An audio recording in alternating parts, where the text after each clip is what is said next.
happens to the best of us. You meet somebody and immediately forget his or her name. Right. I mean, it's an embarrassing situation, and so, Jimmy Rhodes. That's right. Jimmy Rhodes has tricks for actually remembering those names every time. And it's our featured story at the top of the list.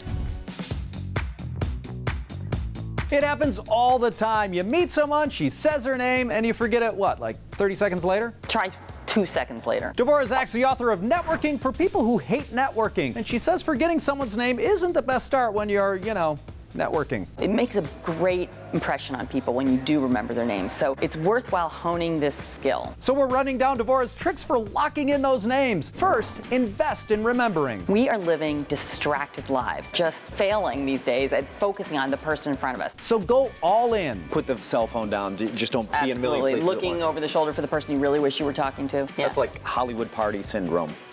Looking over. That's right. I think I just made eye contact with Urkel. Next, if you want to remember that name, the eyes have it. When someone is telling you his or her name, try and notice simultaneously the color of that person's eyes. By zeroing in on a specific trait, you're tricking your brain. You're much more likely to focus in on that person and then also be better at remembering names. Next, know your learning style. If you're an auditory person, repeat back that person's name in the course of a conversation because the sound of it and saying it helps you recall the name. Hey, Devora, that Devora is a great idea. Devora. So I say up to 3 times. After that, it gets a little bit weird. Agreed. If you're visual, you might want to picture their name like above them. The more arresting the visual you imagine, the better it'll work. And if you're a hands-on learner, After you meet with them, try writing the name. so if you're an active learner, maybe carry around a pen and notepad. Another proven memory technique is association. You can associate the name with another person or another memory or another word. For example, Associating a new person with a friend you already have or a favorite relative or a rhyme or their name sounds like something else.